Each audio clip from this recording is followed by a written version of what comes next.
ऐसे राइटिंग में हमें कुछ पॉइंट पर ध्यान देना है। जैसे कुछ पॉइंट है, रीड एंड राइट रेगुलरली, हमें रेगुलरली रीडिंग और राइटिंग करनी होगी। Make reading and writing routine, it helps improve your skills, हमारे स्किल को बढ़ाता है हर रोज़ लिखने पढ़ने से। लर्न ऐसे स्ट्रक्चर, इसका स्ट्रक्चर कैसे पहले समझना होगा। जैसे लुक अप ऐसे structure online to understand how to organize writing, online से हमें सीख सकते हैं। स्टिक टू वर्ड लिमिट को हमें ठीक से रखना है जितने लिमिट में है। रीडिंग न्यूज़पेपर, प्रैक्टिस रेगुलरली, इस पॉइंट को हमें ध्यान देना हर रोज।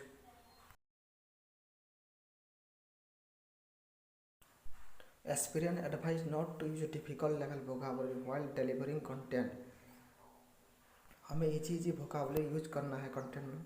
Grammatical mistake should be avoided, grammatical mistake को अवॉइड करना बिल्कुल। स्टूडेंट को नॉन रिलेटेड टॉपिक से नहीं लिखना है। एस्पिरेंट को एडवाइस है कि ऐसे टॉपिक को नहीं उठाना जो उन्हें बहुत कठिन लगे, ऐसे पॉइंट से दूर रहना। Introduction part should not be too lengthy, introduction करने के जब लेंथी नहीं लिखना है, शॉर्ट में लिखना है। Sentence should not be repeated twice in a way, दोबारा रिपीट नहीं करना किसी लिखी हुई चीज़ को। Aspirant advise not to use difficult level vocabulary while delivering content, लिखने के वक्त ध्यान रखना कि डिफिकल्ट लैंग्वेज का यूज मत करना, इजी से वोकाबुलरी यूज करना। Grammatical mistakes should be avoided, grammatical mistake बिल्कुल इस पर ध्यान देना है, ग्रामेटिकल मिस्टेक को अवॉइड करना है। अब कुछ टॉपिक आपको दे रहा हूँ, ये प्रैक्टिस कीजिए। जैसे वुमेन एम्पावरमेंट, पुरुष कौन, ये जो दिया गया है इस पर प्रैक्टिस करते रहना है। एग्ज़ाम से पहले करीबन 10 या 15 प्रैक्टिस कर लेंगे तो आराम से डिस्क्रिप्टिव क्लियर हो जाएगा। तब तक हमें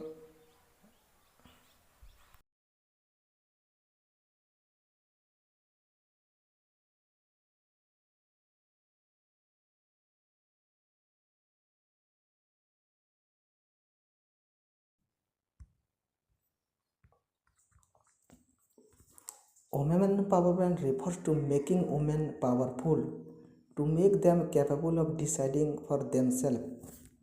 women empowerment refers to making women powerful, women को मजबूत बनाने के लिए ये वुमेन एम्पावरमेंट है। टू मेक देम कैपेबल, ये उन्हें to make them capable of deciding for themselves, वो खुद के लिए सोच सकें, इसलिए ये वुमेन एम्पावरमेंट है। Women have suffer a lot through the years at the hands of man, ये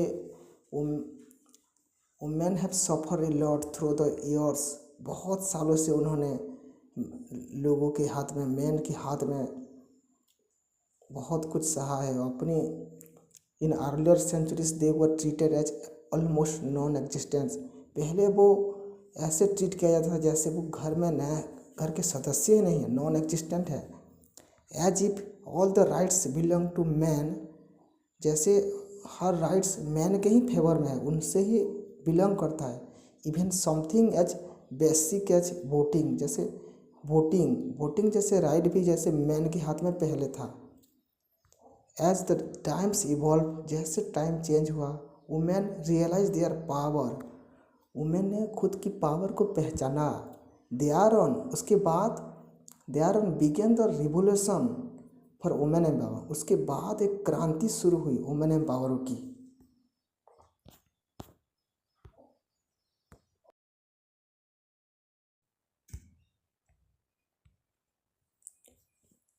As women were not allowed to make decision for them, women empowerment came in like a breath of fresh air. Women, क्योंकि women not allowed decision लेने की उनकी power नहीं है, इसलिए women empowerment ये ताज़ी हवा की, women empowerment came in like a fresh air, मतलब एक ताज़ी हवा की तरह कि हमारी ज़िंदगी में आया ये।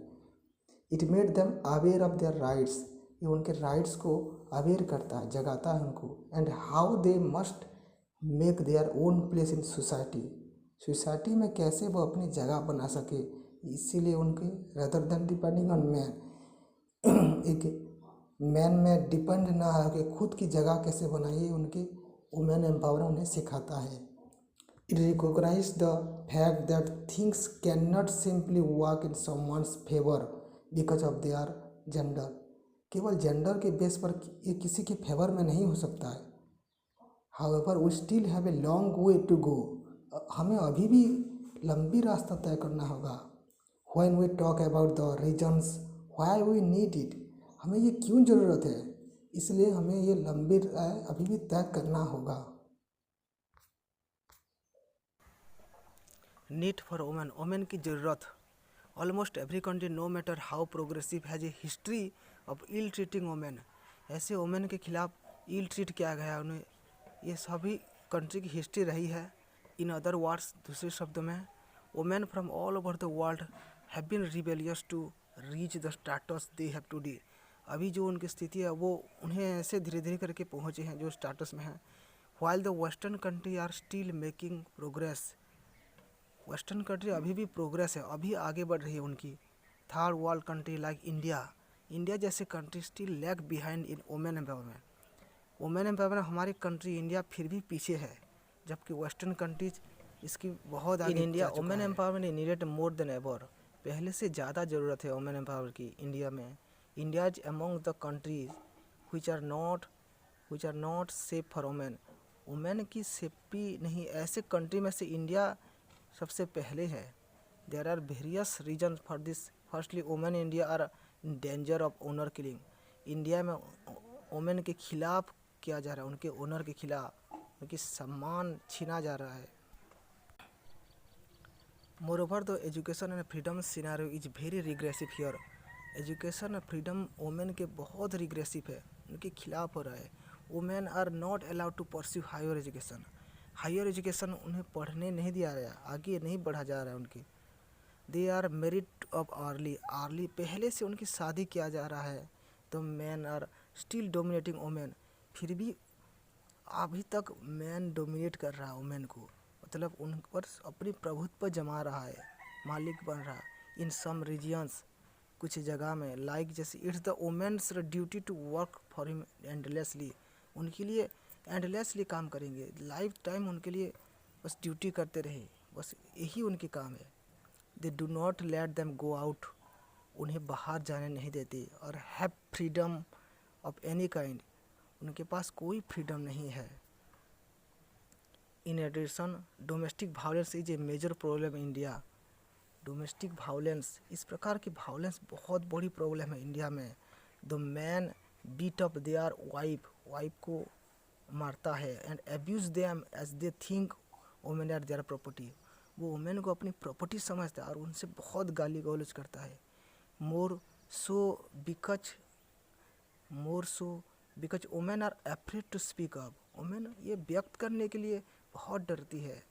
Similarly the women who do actually work get paid less than their male counterparts, women काम पे भी जाती है तो बहुत कम पैसा इन कंपेयर टू मेल के कंपेयर में बहुत कम पाती है।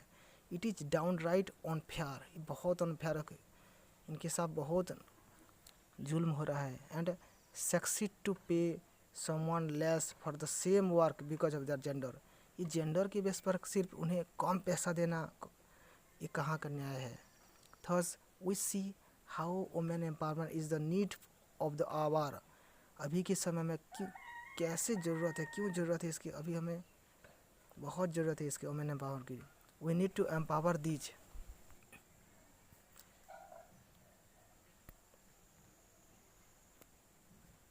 हम चलते हैं अगले टॉपिक पर। There are various ways in how one can empower, women को कैसे एम्पावर कर सकते, बहुत तरीके हैं इसके। The individuals and government must both come together, साधारण लोग और गवर्नमेंट दोनों में एक साथ मिलकर काम करना होगा, तभी ये हो सकता है। Education for girls must be made compulsory, girls के एजुकेशन कंपलसरी बनाना होगा, so that women can become illiterate to make a life for themselves, तभी वुमेन शिक्षित हो सकता है, लाइफ अब दूसरों की शिक्षा दे सकता है। Women must be given equal opportunity in every field, हर जगह उन्हें इक्वल राइट्स देना, इक्वल अपॉर्चुनिटी देना होगा, इरेस्पेक्टिव ऑफ जेंडर के तुलना में देखा जाए तो सभी देना होगा। More they must also be given equal pay, उन्हें पैसा भी, पेमेंट भी इक्वल करना होगा मैन के जैसा।